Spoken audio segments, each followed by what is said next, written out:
Hey, everybody. I'm Carl Krauskopf, and I have dedicated my career to real estate investing with a specific focus on multifamily assets. Now, over the last 5 years, I have learned the tremendous value that these investments have to offer. Today, I'd like to talk about my insights that I've gained on property management in multifamily. Now, before we get started, the first thing to mention is that there's two types of property management: self-manage and outsourced property management.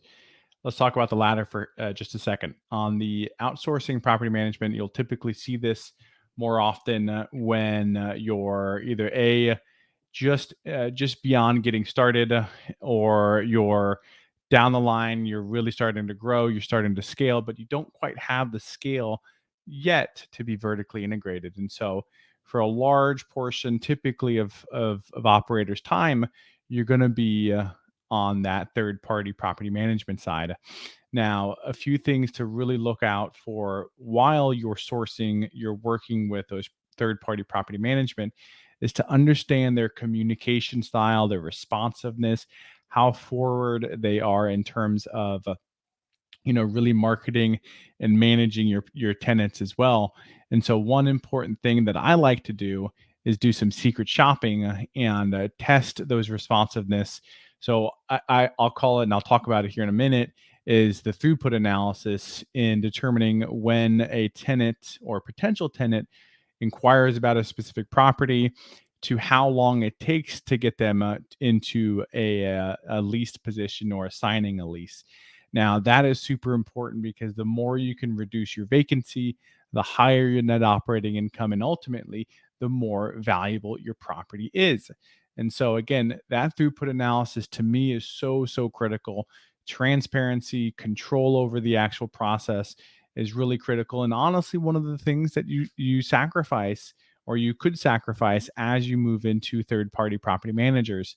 Now, moving in to the self-managed side of things, that's obviously the contrary. Is if you are self-managing, you do have that control. You are contacting the tenants directly, so you do get to build that relationship, and you do get to define your own processes, and you do get to push as hard as you'd like and as fast as you'd like and prioritize the tenants.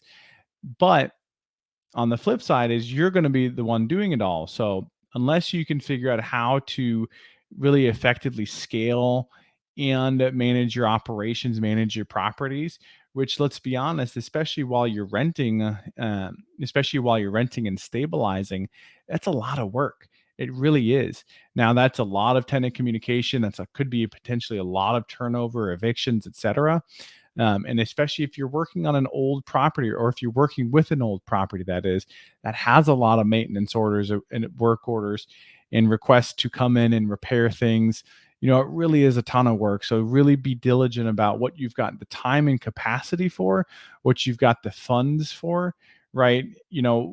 What we learned early on in our kind of investing career is, what do when you go into a property, when you go into a multifamily property, you have to budget for property management. Even if you intend on doing it yourself, you have to make sure that the investment pencils out, even with the property manager in there, because somebody's got to do the work.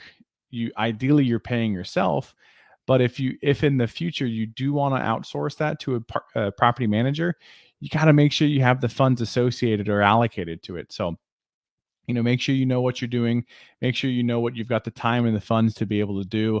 And again, it's not just a one size fits all approach.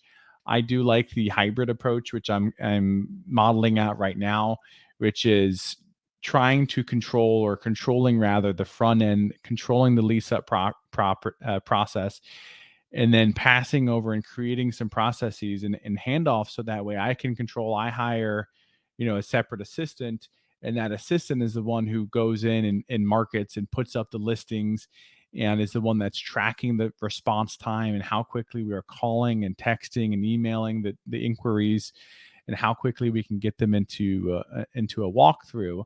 Now, obviously, my assistant is not out there doing the walkthroughs and doing the selling of the individual units, but I'm at least able to get quite a bit more transparency when it comes to that front end process, which to me is critical. It's the first step. Maybe next we're going to start evolving the process and taking on more of the process, I should say. Maybe we're going to be doing more of the walkthroughs, lease signing, etc. So, property management, make sure you know whether you're going to self manage or outsource your property manager. Make sure you've got it underwritten into the deal, the cost of property management. Now, what we can talk about at another time is, property management fees do certainly range wildly from, 10% to 12% on single family homes, down to 5% on multifamily. And, you'll ultimately add in some payroll expense there. So typically I like to budget around 6 to 7% of the total income goes towards property management. And again, make sure you know what you're going to be doing on the onset, whether self-managed or professional property management. Now, I appreciate everybody joining me. One thing to say is that if you do like this content, if it is relevant to you, if you find it helpful, valuable, please comment, leave questions, give me a like, subscribe, do whatever it happens to be. Let me know that this content is valuable to you. And if it isn't yet, then please comment again. Let me know how I can make it relevant and how I can make it valuable to you. Thanks, everybody. Appreciate you tuning in.